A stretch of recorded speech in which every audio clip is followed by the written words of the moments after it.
a buscar en nuestras Biblias el primer libro de Reyes, en el capítulo 18. No sé cuánto tiempo más estaremos en el capítulo 17. Aún no avanzamos mucho, pero estamos sacando el mejor de los provechos de toda esta exposición. Y voy a leer primero de Reyes, capítulo 17, pero de los versículos 7, 8 y 9. Solamente estos versículos que dicen de esta forma. Sin embargo, poco después el arroyo se secó porque no había llovido en ninguna parte del reino. Luego el Señor le dijo a Elías: vete a vivir a la aldea de Sarepta, que está cerca de la ciudad de Sidón. Yo he ordenado a una viuda de allí que te alimente. Seguimos con la historia de Elías y ya habíamos estudiado el momento cuando fue enviado a este arroyo de Querit como una prueba de la fe de Elías. Pero ahora vamos a seguir con el siguiente tema que tiene que ver que después que se ha secado ese arroyo, es enviado ahora con esta viuda en Sarepta de Sidón. Ahora déjeme comenzar diciendo lo siguiente. Las historias de Elías y Juan el Bautista están íntimamente ligadas. De hecho, esta fue la motivación para presentar esta serie de temas. El alcanzar a ver que había un seguimiento orgánico desde el tiempo de Elías que se culmina en tiempo de Juan el Bautista. Esta va a ser una de estas exposiciones donde lo vamos a comprobar. Y es que a mí lo que más me sorprende de la escritura es la unión orgánica, a pesar de la cantidad de escritores que existió y las épocas distintas en que fue escrito. Eso se me hace sorprendente. Esto nos habla de una mente maestra que pudo idear el Antiguo Testamento y el Nuevo Testamento y que todo coincidiera de manera magistral, y nos habla entonces de un pensamiento único que descubrirlo a mí se me hace un desafío. Por eso es que me impongo este tipo de tareas en donde investigamos lo que la palabra de Dios dice muy profundamente. Ahora, aquí voy a confesar algo, porque podría parecer que este tema pudiéramos acusarlo de espiritualizado. La espiritualización se dio en un tiempo de la Edad Media, en donde a todo dato se le daba un significado espiritual. Y podría ser legítima la acusación según los cánones exegéticos que ahora se estilan en el estudio de la palabra de Dios. Pero me parece que está sugerido. Y entonces yo quiero que me tengan un poco de paciencia. No se va a escuchar algo extraordinario, pero sí yo quiero presentar algo que alcanzo a ver que definitivamente nos tiene mucho que enseñar con respecto al Antiguo Pacto y al Nuevo Pacto. Déjeme comenzar entonces con este primer punto que se llama unción excluyente. Cuando hablo de unción, obviamente hablo de ungimiento. La práctica que tenía el pueblo de Israel y algunos pueblos antiguos de ungir con aceite la cabeza o las cosas o los animales para que fueran consagrados a Dios. Ahora, inicialmente déjeme decir, los mecanismos o formatos que Dios dispuso para cada uno de los pactos son exclusivistas. Es decir, su funcionalidad depende de para qué fueron hechos. En el antiguo pacto no podemos exigir que haya salvación. Haciendo obras humanas no existe salvación posible, así como en el nuevo pacto no podemos exigir las obras para salvación porque están destinadas en el antiguo pacto. Es decir, no se les puede exigir u obligar a cumplir con ninguna norma extraordinaria. Cada uno sirve para lo que fue hecho. Aunque van en continuidad el pacto mosaico y después el nuevo pacto de Jesucristo, sin embargo, tienen funciones específicas. No se puede entonces mezclar ninguno de estos asuntos. Ahora, cuando vamos entonces a la historia de Elías, que está en ese momento presentándose en la sequía y que ya ha ido al arroyo de Querit, ese arroyo se secó, lo que alcanzamos a ver es que extraordinariamente Dios no le anuncia nada. Dios no le avisa: oye, Elías, ya está viendo él que se está secando el arroyo, pues muévete. No hace nada Dios. Simplemente deja que se seca el arroyo y enseguida da nuevas órdenes. Así funciona el Señor. Nosotros queremos anticipar, ¿no? Queremos asegurarnos antes de que esta catástrofe pase. Quisiéramos saltar a lo siguiente. No funciona así. Dios espera su tiempo y entonces da la orden de salir a ese lugar de Sarepta de Sidón. Ahora, si nosotros miramos el asunto geográfico solamente, vamos a perder una información muy valiosa, porque esta orden que se le da a Elías es contraria a lo que siempre se le indicó a los judíos. A los judíos se les indicó: quédense en su tierra, no salgan. Ese lugar es para ustedes. Ahora lo que está sucediendo con Elías es que está siendo mandado fuera de los territorios de la comarca de Israel, y es que esto se convierte en una tremenda ironía. Ahora, ya hemos señalado los aspectos de corrupción de Israel y por qué tenía que salir el profeta, pero ahora vamos a ver cómo incluso es enviado a una nación pagana. Y ahora resulta que en lugar de que el profeta se cuide de los paganos, Dios está cuidándolo de su propio pueblo Israel y lo saca y lo envía a Sidón, a Sarepta de Sidón. Este profeta había pasado la prueba de Kerit, allí en la soledad, y ahora va a la prueba de Sarepta de Sidón. Así que la historia tiene unos matices muy extraordinarios. Cuando hablamos de Sarepta de Sidón y lo buscamos en un mapa, vamos a ver que es una ciudad fenicia en lo que hoy es Líbano. Es una ciudad costera que también está siendo afectada en ese momento por el asunto de la sequía. Pero mire, esto no es extraordinario si no fuera lo que pasó en el capítulo 16. En el capítulo 16, versículo 31, si nosotros lo leímos rápidamente, nos perdimos de esta información. Dice acerca de Acab: y como si fuera poco haber seguido el ejemplo pecaminoso de Jeroboam, se casó con Jezabel, hija del rey Etbaal de los Sidonios. Es decir, Dios está enviando a su profeta justo a donde comenzó todo el mal de Israel, a Sidón. Y uno dice: ¿qué pasó aquí? Si precisamente de allí fue sacada esa mujer Jezabel tan terrible, tan tremenda, y también de allí venía la adoración a Baal que estaba afectando a Israel, ¿cómo es posible que Dios ahora lo envíe justamente a la cuna de donde surgen todos los males? Al lugar en donde comenzó todo el mal de Israel. Sin duda alguna me estuve acordando de Eclesiastés capítulo 11, versículo 5. En estos días dice: los caminos de Dios son misteriosos como la senda del viento.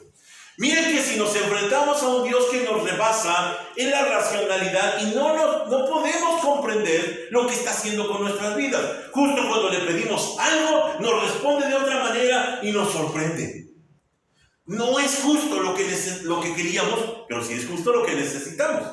Este pasaje me gusta mucho en NTV, cuando dice: así como no puedes entender el rumbo que toma el viento ni el misterio de cómo crece un bebecito en el vientre de una madre, tampoco puedes entender cómo actúa Dios, quien hace todas las cosas. Nos es oculto el proceder de Dios.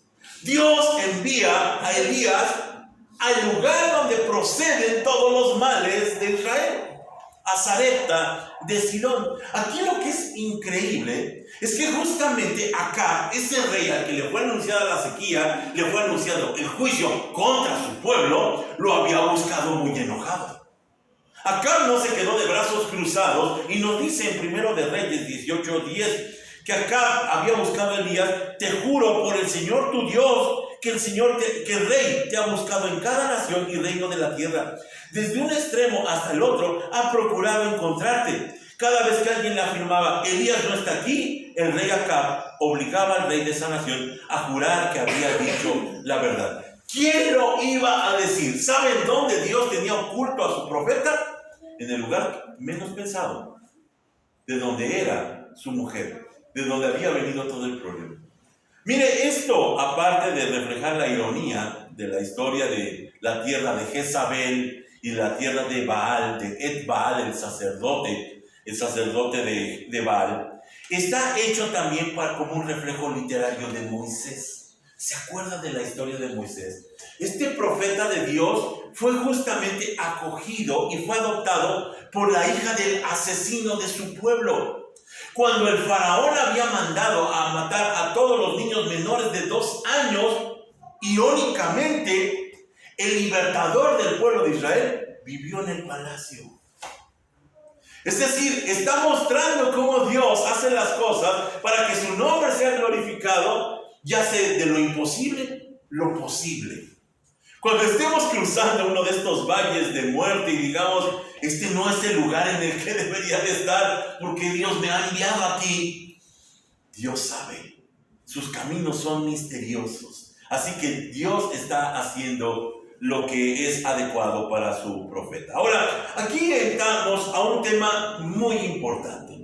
Cuando Dios salva a unos y a otros no. Este es el gran tema. Dios salva a unos y a otros no.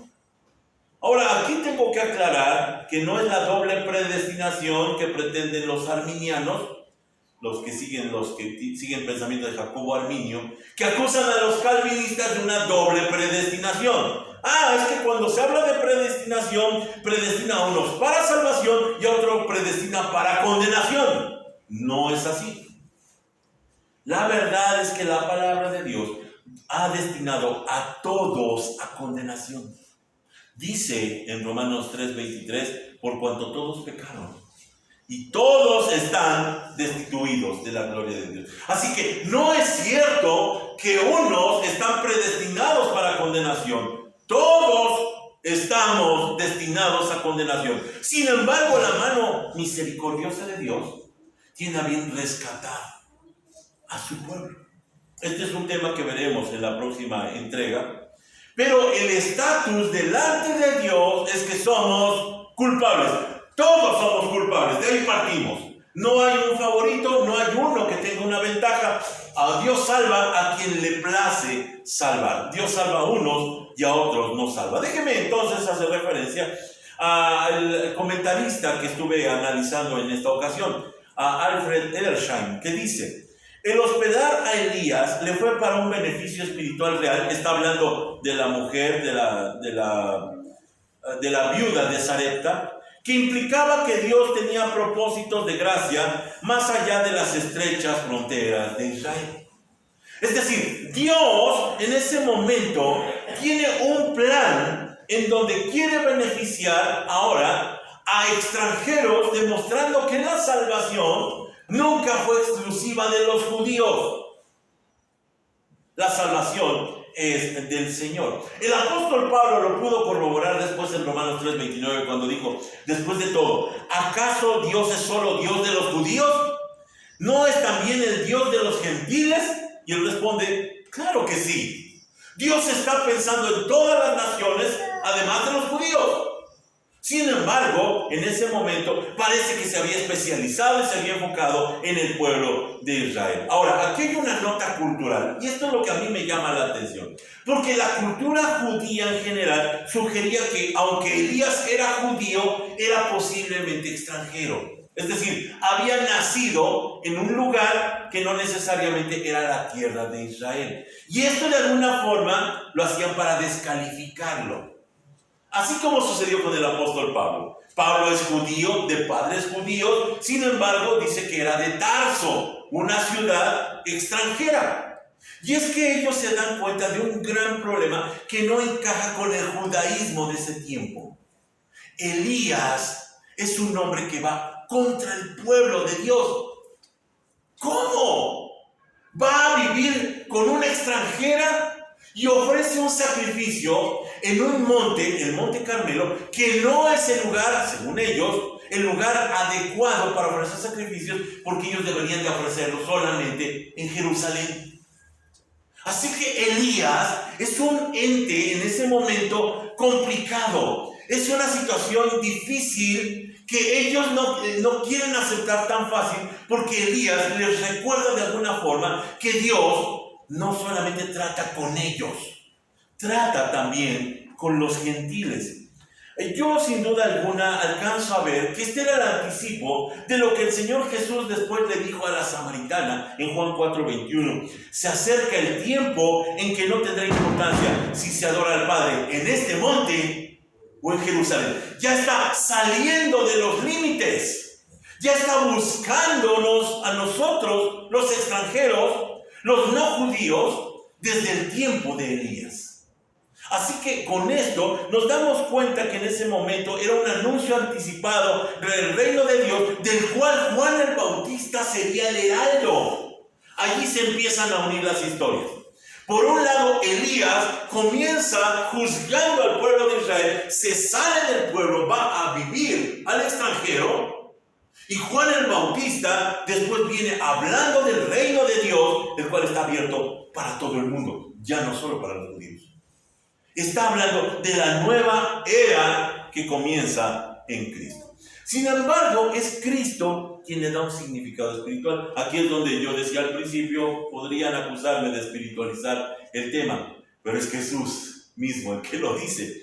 Dice en Lucas 4:25, cuando está hablando de esta escena de Elías: sin duda, había muchas viudas necesitadas en Israel en el tiempo de Elías, cuando los cielos se cerraron por 3 años y medio y un hambre terrible devastó la tierra.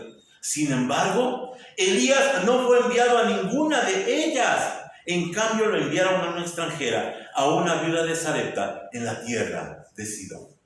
Jesús, cuando está hablando del caso de los extranjeros, dice a los judíos: ustedes no han observado que Dios los está buscando desde hace tiempo. Ahora, para entender lo que está diciendo el Señor, tenemos que ir al contexto, por supuesto. El Señor, en el momento cuando está diciendo estas palabras, acaba de leer el rollo de Isaías. ¿Se acuerdan? Entra a la sinagoga, lee el rollo de Isaías y les dice: esta escritura se ha cumplido delante de ustedes hoy. Y allí comienza la controversia. Unos cuchichean: sí, es un hombre bueno, pero otros dicen: no, sabemos de dónde viene. Así que como el consenso más grande es que lo rechazan, Jesús dice esas famosas palabras: ningún profeta es aceptado en su propia tierra. Reconoce que ha sido rechazado. Ahora, ¿ellos comprenden lo que está diciendo? Claro que sí, porque les está diciendo: ¿ustedes creen que Dios los tiene a ustedes exclusivamente en su mira? Cuando hubo el hambre y la sequía en los tiempos de Elías, aunque había muchas viudas judías, no las atendió a ellas, atendió a una extranjera. Y ellos lo entienden y lo sacan al despeñadero de la ciudad y lo intentan matar. ¿Qué es lo que están entendiendo ellos? ¿Qué es lo que está diciendo el Señor Jesús? Ellos se preguntan: ¿cómo es posible que Dios vaya a excluir a su propio pueblo? ¿Cómo va a mirar a los extranjeros y a nosotros nos va a rechazar? Y es que esta historia, bien entendida, proviene con esta intención. Elías está juzgando al pueblo y se va al extranjero a salvar a una viuda en esta comunidad de Sarepta, de Sidón. Ahora, déjeme insistir en algunos detalles que pueden resultar de pronto invisibles para nuestros ojos occidentales. El símbolo del aceite. El símbolo del aceite que está allí dispuesto. En el hebreo es el hashemen, el aceite. Y se hacen 2 menciones en la historia. El versículo 12 dice: la viuda: solo me queda un puñado de harina en el frasco y un poquito de aceite, hashemen, en el fondo del jarro. Hay otra mención, versículo 14, cuando dice: siempre habrá harina y aceite, hashemen, de oliva en tus recipientes. Ahora, esta palabra hashemen no solamente es el aceite en general, es el aceite de la unción. Cuando el judío está leyendo la historia de Elías, dice: oye, aquí hay algo muy malo. Quiere decir que entonces lo que antes se utilizaba para ungir al pueblo de Israel, ahora se va a utilizar para ungir a esa extranjera. Eso es lo que están viendo. Y nuestros ojos occidentales lo están pasando por alto. Para colmo, este asunto del hashemen es muy importante porque ellos lo combinaban, cambiaban las vocales y utilizaban para encontrar otra palabra que es el neshama. El neshama, que es el alma. Ahora, cuando nosotros vemos esto, los judíos comprenden esa implicación del aceite cuando están leyendo lo que nosotros no vemos, y entonces tenemos que comprender que para entender correctamente la escritura, debemos entender antes la cultura judía. Porque de otra manera vamos a hacer exégesis de lo que ignoramos. Necesitamos entender lo que ellos están mirando. Y el aceite significa la unción de Dios. Dios unge a su pueblo para que sea exclusivo de Él. Por eso dijimos unción exclusiva, o unción de ellos. Ese aceite siempre significó el Espíritu Santo. Era la forma de decir que esa persona pertenecía a Dios. Hablaba de la vida espiritual. Ahora, utilizando el otro término, en Neshama, por ejemplo en Génesis 2:7, cuando dice, sopló aliento de vida sobre Adán, está hablando de unción, está hablando de Espíritu Santo. El hombre no tenía vida hasta que fue ungido por Dios por medio de su Espíritu y cobró vida. Así que es muy importante para ellos. Tan importante es que por eso Jacob, cuando está en camino rumbo a Harán, huyendo de su hermano Esaú, tiene un sueño en donde ve el cielo abierto y una escalera donde suben y bajan los ángeles del cielo en ese lugar. Cuando despierta, él se espanta y dice, este lugar es la puerta del cielo, es la casa de Dios. ¿Y sabe, te acuerdas qué hace? Unge la piedra que utilizó de almohada. Es especial. Así que lo que estamos entendiendo, que el aceite ha significado dedicación o santificación o apartado. Santificar es apartar. Mira este pasaje extraído de Éxodo 29-21, que habla precisamente de la unción del sacerdote. Luego toma parte de la sangre del altar y parte del aceite de la unción y rocíalo sobre Aarón y sus hijos y sobre sus vestiduras. De esta manera, ellos y sus vestiduras quedarán consagrados. Así que cuando el judío está leyendo 2 veces la palabra Hashemen en la historia de la viuda, están diciendo, quiere decir que entonces la consagración se la llevó Elías y la ofreció a una extranjera. Jesús les dice, eso fue lo que pasó. Y por eso quieren matarla. Les fue retirada a ustedes por su pecado y le fue entregado a otro pueblo. Esa consagración que antes era exclusiva de Israel, ahora ya no lo es. Ahora pertenece también a las demás naciones. Porque la apostasía de Israel obligó a ser desechados, a ser excluidos. Y aquí vemos la ironía. Lo que antes el aceite significaba la exclusividad, al final lo que significó fue ser excluidos, sacados. Antes los marcaba como propiedad, al final en el juicio fueron marcados como fuera de, excluidos de la vida espiritual. Otra vez vuelvo a hacer uso de lo que Alfred Adlersheim dice acerca de Elías. Dice, era la personificación del Antiguo Testamento en uno de los aspectos, el de la grandeza y juicio. La realización viviente de la cumbre más alta del monte que ardía con fuego, alrededor del cual había relámpagos y retumbaban truenos, y desde el cual su terrible gloria habló la voz de Jehová, el Dios de Israel. Es decir, que cuando estamos viendo a Elías, era justamente lo que temían los israelitas cuando estaban frente al monte, lo cual les llevó a decir, no, Moisés, mejor trata tú con él, porque a nosotros nos llena de pavor.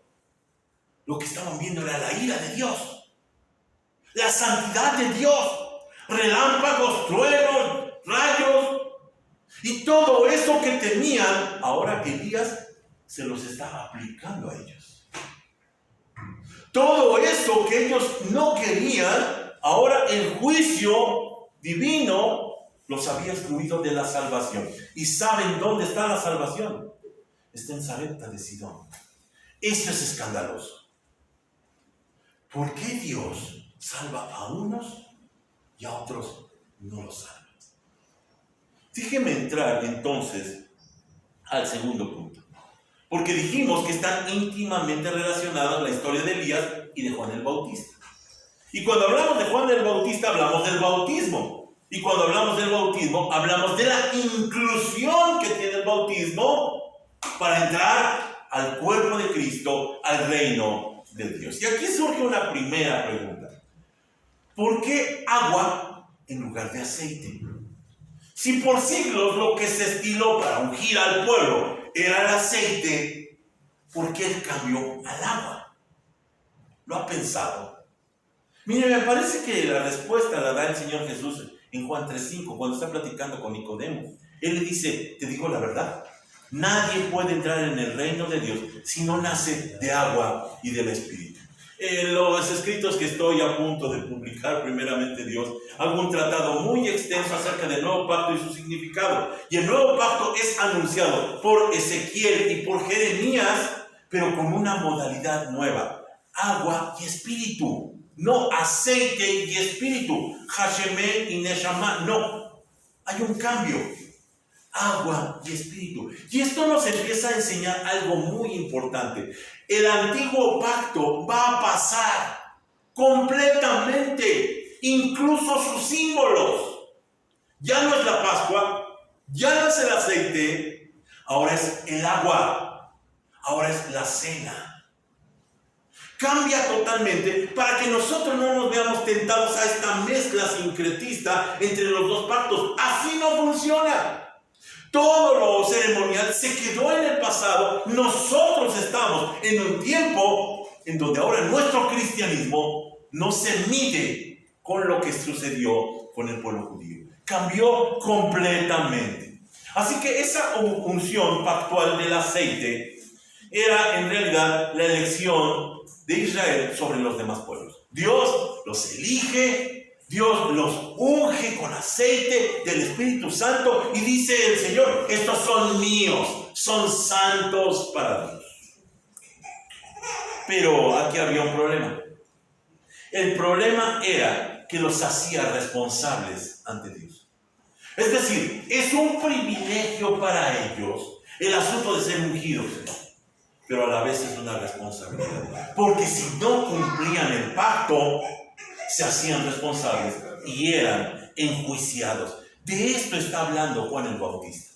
Cuando entra en escena Juan el Bautista, del cual es nombrado por el Señor Jesús como el Elías que había de venir, lo primero que se escucha de su boca es: arrepiéntanse, porque el reino de los cielos se ha acercado. Ahora, si decimos que es una unión orgánica del tema de Elías, ahora con Juan el Bautista, ese arrepiéntanse tiene mucho que ver con lo que está haciendo Elías en el Antiguo Testamento.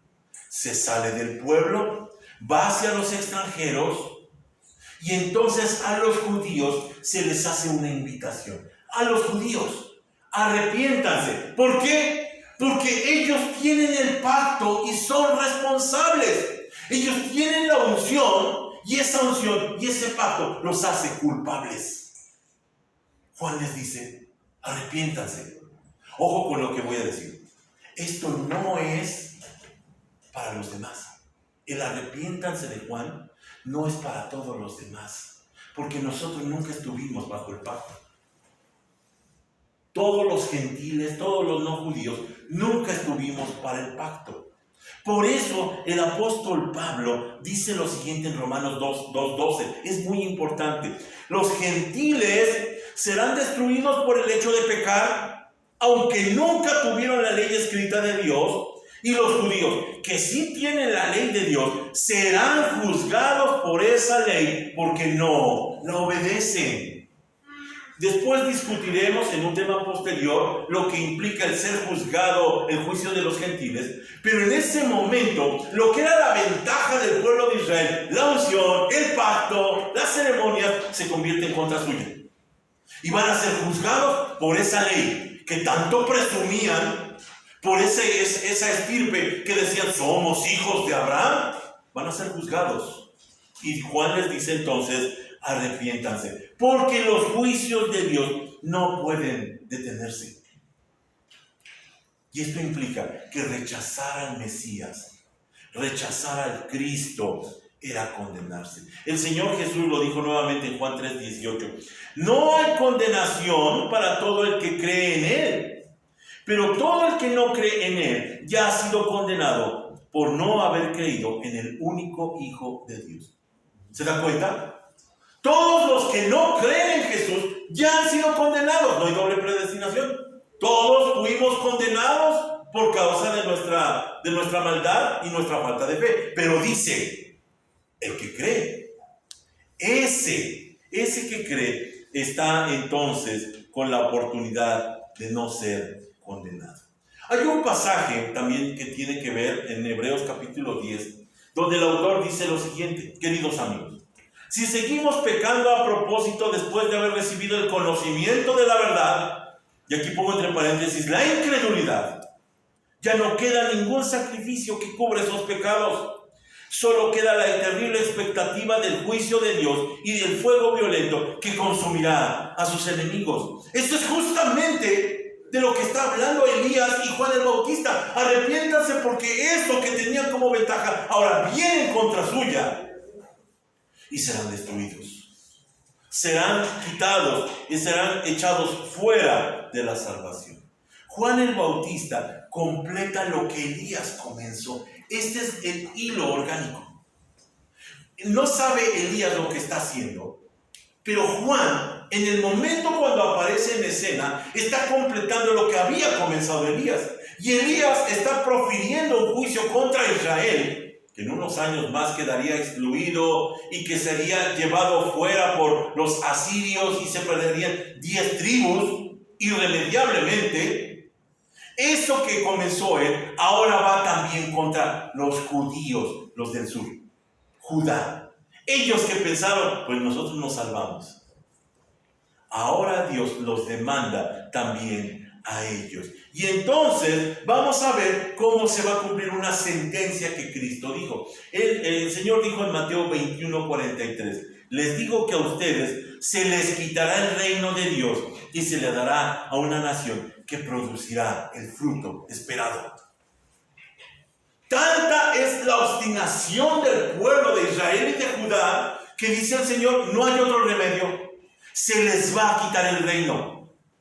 Así como comenzó con Elías, que se salió del pueblo de Israel. Y es que desafortunadamente el anuncio de Sarepta en la tierra de Sidón estaba hablando del mensaje de juicio contra el pueblo de Israel. En lo que para los gentiles es gracia, puedo decirlo así, para Israel es desgracia. Cae de la gracia, pierde la gracia. No es que hubieran sido salvos, sino que pierden la oportunidad. Y ahora es entregada al otro lado, hacia los gentiles. Y ahora, en lo que Elías solo podía proferir el juicio, Juan el Bautista también profiere salvación, ya más abiertamente, y es ofrecido a judíos y gentiles. Miren lo que dice Lucas capítulo 3. Cuando las multitudes acudieron a Juan para que los bautizara, les dijo, camada de víboras, ¿quién les advirtió que huyeran de la ira que se le acerca? Demuestren con su forma de vivir que se han arrepentido de sus pecados y han vuelto a Dios. No se digan simplemente el uno al otro, estamos a salvo porque somos descendientes de Abraham. Eso no significa nada, porque les digo que Dios puede crear hijos de Abraham de estas mismas piedras. Ahora mismo el hacha del juicio de Dios está lista para cortar las raíces de los árboles. Así es, todo árbol que no produzca buenos frutos será cortado y arrojado al fuego. Así que allí viene el gran juicio contra el pueblo de Israel. Aquí es muy interesante y pasamos por alto lo que dice Juan. Juan dice que ellos que se enorgullecen de decir, nuestro padre es Abraham, les dice, pues no se sientan tan orgullosos porque Dios puede crear hijos de Abraham de estas piedras. Esas piedras. Yo siempre me puse a pensar que había grava allí tirada, había un lugar de construcción y había piedras tiradas. ¿A qué se refiere? Mire, me parece que es Pedro justamente el que dice que el nuevo templo espiritual está formado por piedras vivas y que el fundamento es la roca espiritual que es Cristo. ¿No será que Juan está diciendo, estos que desprecian son los que conformarán el nuevo reino de Dios y Dios los hará hijos de Abraham, en lo que ustedes pierden la ciudadanía, pierden el pacto y pierden la salvación? ¡Qué duro! Por eso es que Juan el Bautista les dice, arrepiéntanse. Muchos judíos finalmente serían excluidos en lo que los gentiles tomarían su lugar. Ahora, hay una escena en Antioquía de Pisidia. En el primer viaje misionero de Pablo a las naciones, ellos se dice que predicaron en la sinagoga.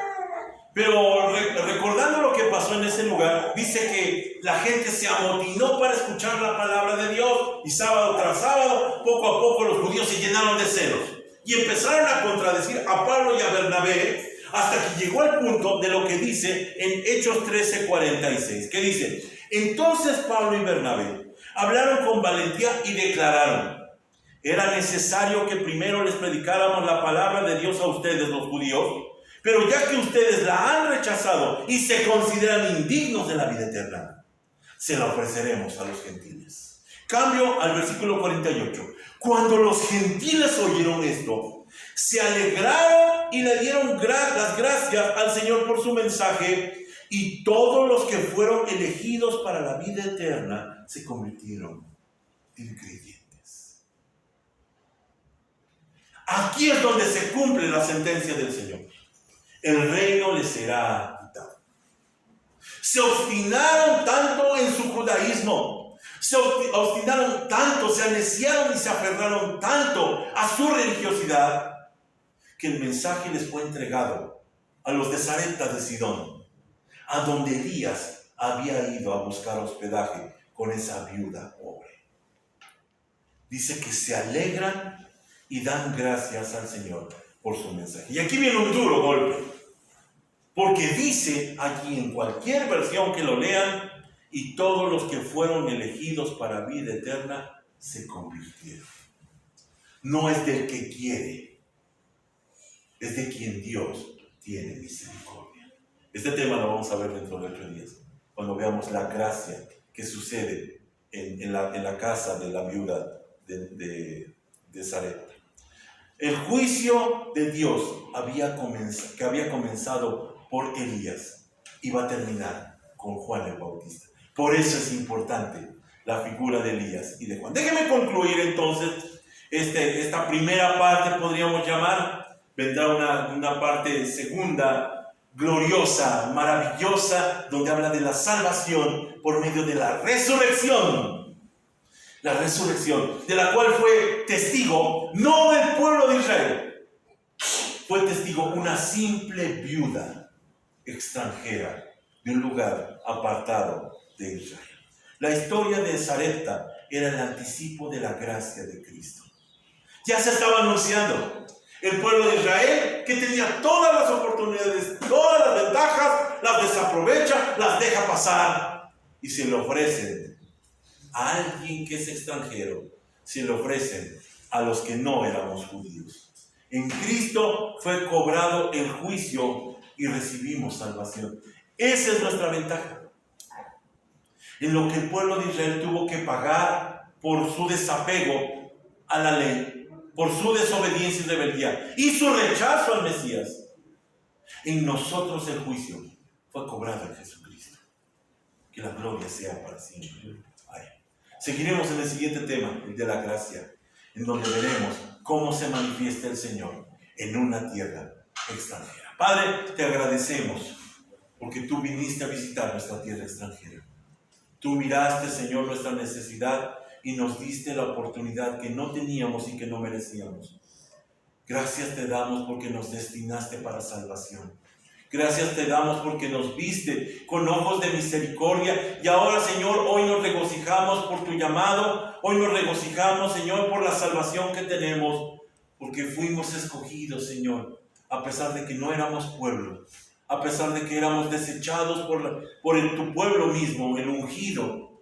Ahora nosotros, Señor, estamos dentro de tu gracia. Te agradecemos, Señor, por esta historia y te pedimos que abra nuestros ojos a más escritura tuya.